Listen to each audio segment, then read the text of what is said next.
And welcome back to the channel. जैसा कि आपको पता है हमने टॉपिक स्टार्ट किया था Jammu and Kashmir reorganisation act 2019 और 90 क्वेश्चन हम कंप्लीट कर चुके थे, राइट। तो चलो आज की वीडियो हम बाकी क्वेश्चन कवर करते हैं। Let's start. क्वेश्चन कह रहा है consider the following statements regarding the Jammu and Kashmir reorganisation act 2019 and statement 1 says the act provided for separate union territories of Jammu and Kashmir and Ladakh. Second, Jammu and Kashmir UT has a legislative assembly. Third, Ladakh UT has a legislative assembly similar to Delhi. और ये है आपके पास option. इसका correct answer है option A. Statement 1 and 2 are correct. थोड़ा समझते हैं इसको। Jammu and Kashmir reorganisation act 2019 के थ्रू पुराने स्टेट को दो यूनियन टेरिटरीज में डिवाइड किया गया। पहला था union territory of Jammu Kashmir and second था यूनियन टेरिटरी ऑफ लद्दाख, इसलिए स्टेटमेंट 1 बिल्कुल करेक्ट है, राइट। अब बात करते हैं स्टेटमेंट सेकंड की। जम्मू एंड कश्मीर यूटी को दिल्ली और पांडिचेरी की तरह लेजिस्लेटिव असेंबली दी गई, यानी यहाँ इलेक्टेड एमएलएज होते हैं और गवर्नमेंट बनती है, राइट। तो स्टेटमेंट 2 भी बिल्कुल करेक्ट है, राइट। लेकिन स्टेटमेंट 3 इनकरेक्ट है क्योंकि लद्दाख के बिना लेजिस्लेटिव असेंबली वाला यूनियन टेरिटरी बनाया गया, वहाँ डायरेक्टली लेफ्टिनेंट गवर्नर के थ्रू एडमिनिस्ट्रेशन होता है, राइट। तो स्टेटमेंट 1 सही है, स्टेटमेंट 2 सही है एंड स्टेटमेंट 3 रॉन्ग है, right. Next question that we have, consider the following statements. Number 1, the president of India appoints the lieutenant governor of Jammu Kashmir UT. Second, the Lieutenant Governor act as the executive head of the UT. Third, we have Lieutenant Governor is responsible only to the Legislative Assembly, and ये आपके पास option है। तो हमारा correct answer है option A. Statement 1 and 2 are correct, right. Jammu and Kashmir एक union territory है और यूनियन टेरिटरी में लेफ्टिनेंट गवर्नर की अपॉइंटमेंट प्रेसिडेंट ऑफ इंडिया करता है, राइट। इसलिए स्टेटमेंट 1 बिल्कुल सही है। लेफ्टिनेंट गवर्नर यूटी का एडमिनिस्ट्रेटिव या एग्जीक्यूटिव हेड होता है, वो सेंट्रल गवर्नमेंट को रिप्रेजेंट करता है। तो स्टेटमेंट 2 भी बिल्कुल करेक्ट है, राइट। अब स्टेटमेंट 3 देखते हैं। एलजी सिर्फ लेजिस्लेटिव असेंबली को आंसरेबल नहीं होता, वो मेनली प्रेसिडेंट और सेंट्रल गवर्नमेंट पर के प्रति रिस्पॉन्सिबल होता है, इसलिए स्टेटमेंट 3 इनकरेक्ट है, राइट। तो statement 1 and 2 are correct.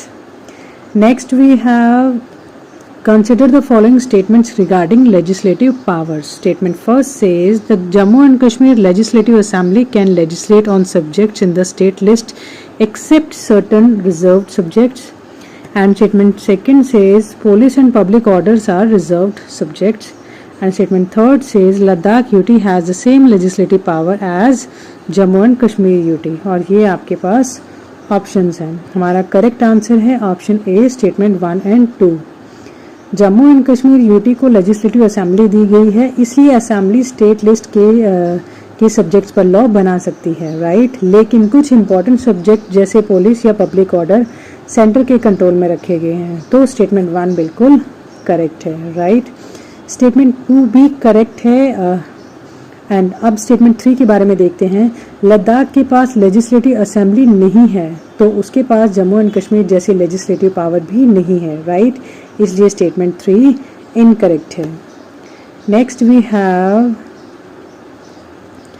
Consider the following statements. Statement first says the Jammu and Kashmir legislative council was abolished after reorganisation, and second, Jammu and Kashmir now has a unicameral legislature. Third, Ladakh has a bicameral legislature system, right. The correct answer is option A. Statement 1 and 2 are correct. थोड़ा explanation देखते हैं। Reorganisation से पहले जम्मू कश्मीर में legislative assembly और legislative council दोनों थे, यानी बाई कैम्ब्रियल लेजिस्लेचर था, राइट। 2019 के बाद लेजिस्लेटिव काउंसिल को अबॉलिश कर दिया गया, इसलिए स्टेटमेंट 1 बिल्कुल करेक्ट है। अब सिर्फ लेजिस्लेटिव असेंबली बची है, मतलब अब ये यूनिकैम्ब्रियल हो गया है, तो स्टेटमेंट 2 भी बिल्कुल करेक्ट है, right.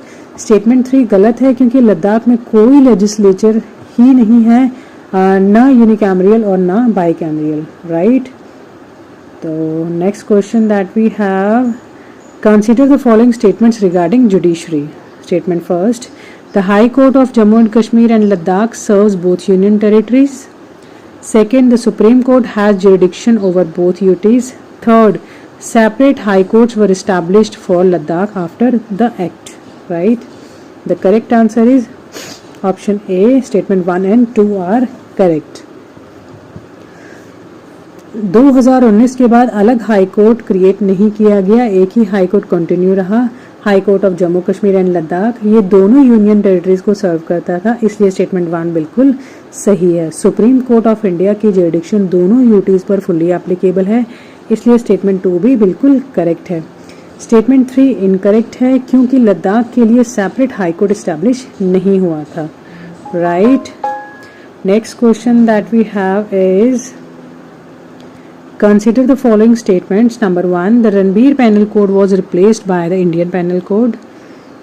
Second, central law became broadly applicable in Jammu Kashmir after reorganization. Third, Article 35A continued unchanged after 2019. इसका करेक्ट आंसर है option A. Statement 1 and 2 are correct. Jammu and Kashmir में पहले अपना अलग क्रिमिनल लॉ जैसे रणबीर पेनल कोड था और 2019 की कॉन्स्टिट्यूशनल चेंजेस के बाद आरपीसी को हटाकर आईपीसी मतलब इंडियन पेनल कोड कर दिया गया। राइट, इसलिए स्टेटमेंट 1 बिल्कुल सही है। अब स्टेटमेंट 2 को देखिए। रीऑर्गेनाइजेशन और आर्टिकल 370 के प्रोविजंस हटाने के बाद बहुत सारे central laws directly Jammu Kashmir पर एप्लीकेबल हो गए, तो ये स्टेटमेंट भी बिल्कुल करेक्ट है। अब स्टेटमेंट 3 देखते हैं। आर्टिकल 35A को 2019 में इफेक्टिवली रिमूव कर दिया गया, यह अनचेंज्ड कंटिन्यू नहीं रहा। राइट, तो इसलिए स्टेटमेंट 3 बिल्कुल गलत है। Next question that we have is consider the following statements regarding parliamentary representations. First, Jammu and Kashmir UT elects member to Lok Sabha, and second, Ladakh also has representation in Lok Sabha. Third statement, Ladakh has representation in Rajya Sabha separately. इसका correct answer है option A. Statement 1 and 2 are correct. Jammu and Kashmir UT के लोग लोकसभा के लिए MP elect करते हैं, तो statement 1 बिल्कुल करेक्ट है। लद्दाख का भी अपना लोकसभा कंस्टिट्यूएंसी है और वहाँ से भी एक एमपी इलेक्ट होता है।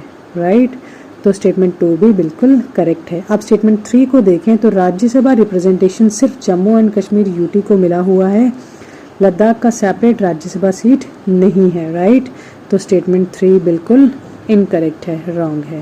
Right. Next question, consider the following statements. Number 1, delimitation was carried out after the Reorganization Act. Second, delimitation commission withdraw assembly constituency. And third, delimitation has no effect on political representation. Right? इसमें हमारा correct answer है option A. Statement 1 and 2 are correct. Reorganisation के बाद Jammu and Kashmir में delimitation commission बनाई गई थी। उसका काम असेंबली कंस्टिट्यूएंसी की बाउंड्रीज को रीड्रॉ करना था, इसलिए स्टेटमेंट 1 बिल्कुल सही है। स्टेटमेंट 2 भी करेक्ट है। अब स्टेटमेंट 3 देखिए। डेलिमिटेशन डायरेक्टली पॉलिटिकल रिप्रेजेंटेशन को अफेक्ट करता है क्योंकि कॉन्स्टिट्यूएंसी की सीट्स और बाउंड्रीज चेंज होती हैं, इसलिए ये कहना कि इसका कोई इफेक्ट नहीं, इस पर कोई इफेक्ट नहीं हुआ, ये बिल्कुल गलत है। राइट, तो स्टेटमेंट 3 रॉन्ग है। नेक्स्ट क्वेश्चन है हमारे पास। Consider the following statement. Number 1, parliament has authority to legislate on all matters of Ladakh UT. Second, Ladakh UT functions without a council ministers. Third, Ladakh enjoys the same constitutional status as a full-fledged state. इसका correct answer है option A. Statement 1 and 2 are correct. Ladakh एक union territory है without legislature, इसलिए parliament उसकी law बना सकती है, तो स्टेटमेंट 1 बिल्कुल करेक्ट है। लद्दाख में इलेक्टेड गवर्नमेंट या काउंसिल ऑफ मिनिस्टर नहीं है, एडमिनिस्ट्रेशन लेफ्टिनेंट गवर्नर के थ्रू होता है, तो स्टेटमेंट 2 भी बिल्कुल करेक्ट है। लेकिन लद्दाख एक फुल फ्लेज स्टेट नहीं है, उसका कॉन्स्टिट्यूशनल स्टेटस स्टेट के इक्वल नहीं है। राइट, इसलिए स्टेटमेंट 3 बिल्कुल इनकरेक्ट है। Next question that we have is consider the following statement regarding constitutional changes of 2019. Statement 1 says Jammu and Kashmir lost its status as a state after reorganization, and second, the Constitution of India became fully applicable to the region. Third, separate constitutional and Jammu and Kashmir constituency in force today. इसका correct answer है option A, statement 1 and 2 are correct. 2019 के reorganisation act के बाद जम्मू कश्मीर का statehood remove कर दिया गया और उसे यूनियन टेरिटरी बना दिया गया, इसलिए स्टेटमेंट 1 बिल्कुल करेक्ट है।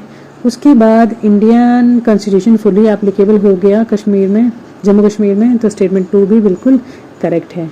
जम्मू एंड कश्मीर का सेपरेट कॉन्स्टिट्यूशन अब एप्लीकेबल नहीं है, इसलिए स्टेटमेंट 3 बिल्कुल इनकरेक्ट है, राइट। तो हमारा करेक्ट आंसर है option A, statement 1 and 2 are correct, right. तो यहाँ इसी तरह हमने अपने 100 MCQs कंप्लीट कर लिए हैं और हमारा टॉपिक था Jammu and Kashmir reorganisation act 2019। तो इसी तरह आप मेरी वीडियोस देखते रहे, और भी बहुत ही इंपॉर्टेंट MCQs हम लेके आएंगे और जो कि स्टेटमेंट बेस्ड होंगे, और हमारे न्यू JK SSB के न्यू पैटर्न को फॉलो करते हुए हम MCQs लेके आएंगे, right. Thank you so much.